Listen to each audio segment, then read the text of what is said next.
a movie. Ooh, okay. Welcome back to a brand new video, and today we are going to be reviewing a very special movie today, War of the Worlds.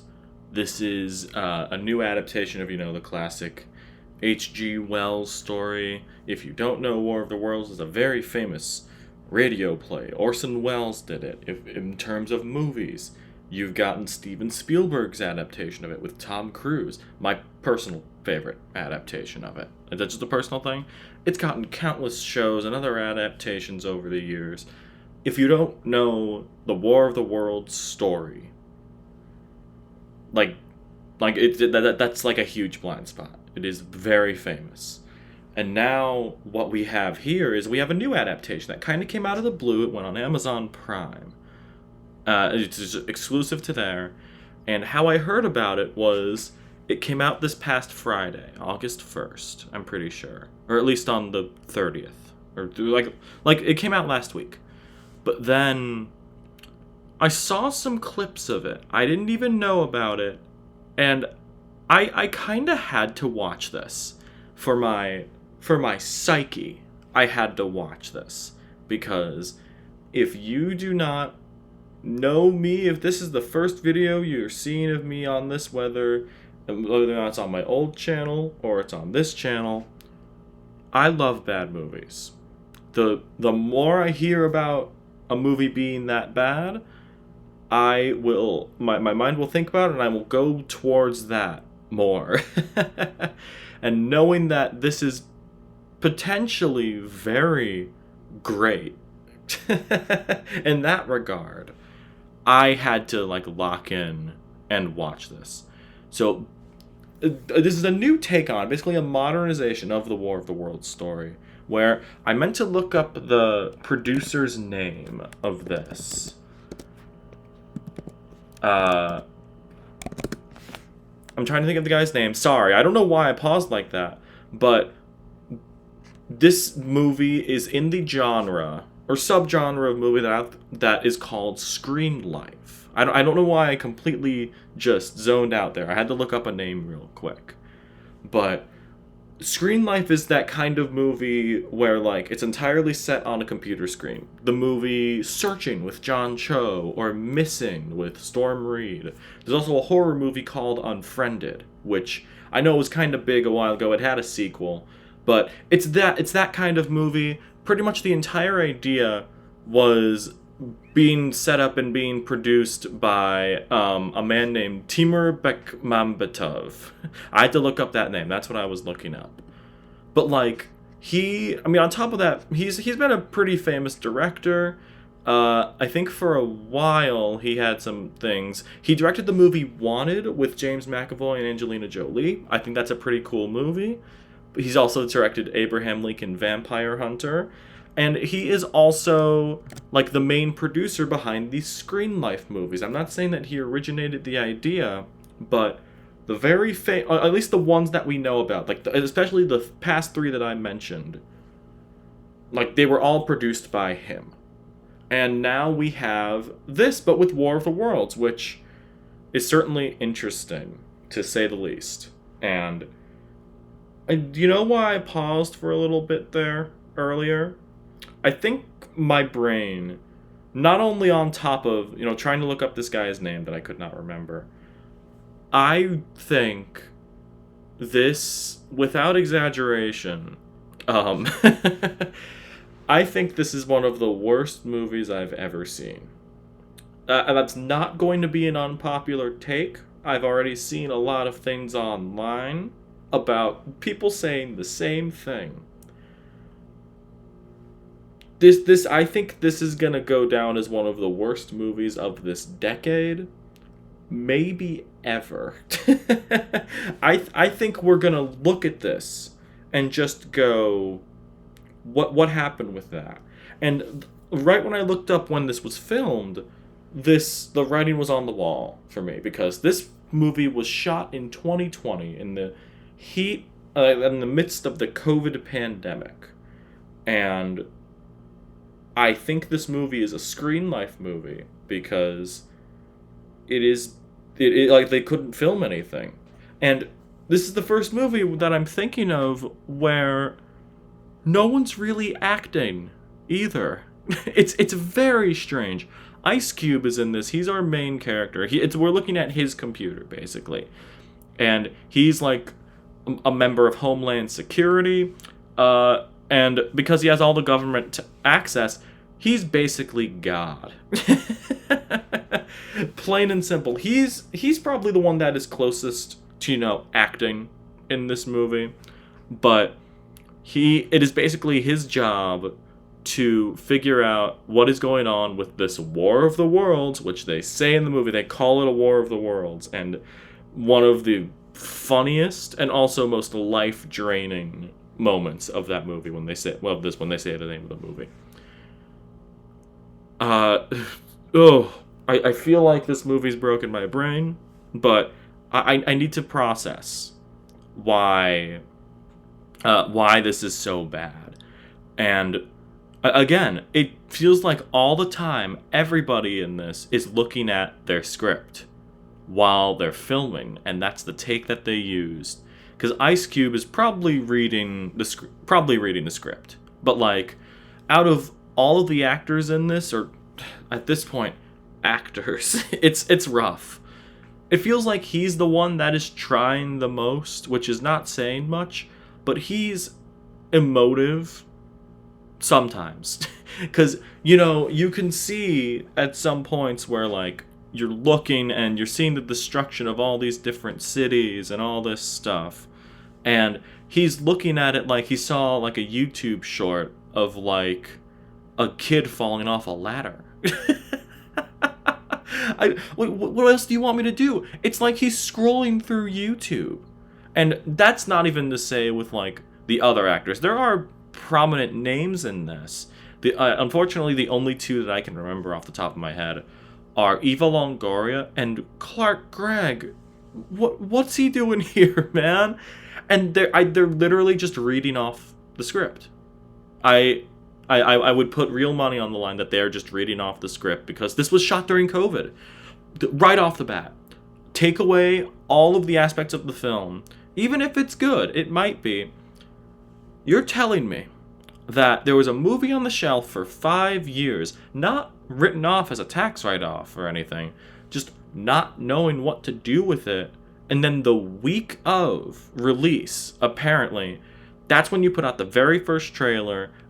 Apparently everybody dunks on it, which I missed, and it comes out to basically overwhelmingly negative reviews and responses and reactions. I have not seen a single positive review of this. It's pretty unanimous here that everyone's just agreeing that this is bad and this is one of the worst movies of the year. Like, definitively. And I guess to spoil my thoughts, I agree. I think this is, like, by far the worst movie of the year. I haven't even mentioned the effects in this. The aliens in this, they look like History Channel stuff. It's lower than, like, sci-fi original movie Sharknado kind of stuff. At least Sharknado is kind of aware of what it is. I will say, if this movie, if War of the Worlds, was self-aware in what it was, and it was almost like a satire of, like, governments looking through our data to try and keep tabs on us. If it were a satire of that, I could at least understand the approach of it. Like, you can get that, but to everything I have seen while watching this movie, yes, I gave this movie actual attention in real time. This is something that... this can't be satire. This can't be. It's bizarre. This movie's so weird, and the effects are so bad, and pretty much all of the acting is bad. It's wild. It's wild how bad this movie is.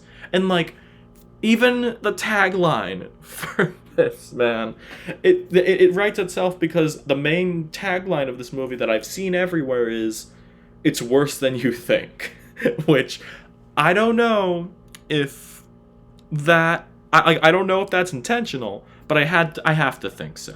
I have to think that it's intentional at this point, because why would you release this? I would understand if this were like a Tubi original. I would understand that. But I've been looping this trailer. If you've seen something, this is from Universal. This is from like one of the biggest Hollywood studios. And it genuinely made me think, by the time this was done, it made me think, there are so many stories and screenplays that get greenlit and move forward and be made. There are a lot that don't, which that's Hollywood. That's what you gotta do. But this got made. This got greenlit. And if anything, there's so much, like, on this platform of YouTube. I was watching, the other day, I was watching videos about Tron Ares. Because I wanted to see, like, the different, like, responses that it's getting. And there was some channel that came up. A relatively big channel. Like Film Threat or something. It's probably something like that. And they were talking about the latest Tron Ares trailer that released. And they said, someone on there said, like, they're like some guy with white hair, I don't know his name. And he went, oh, this looks pretty promising, except I would be like, I gotta pause this video. This is distracting.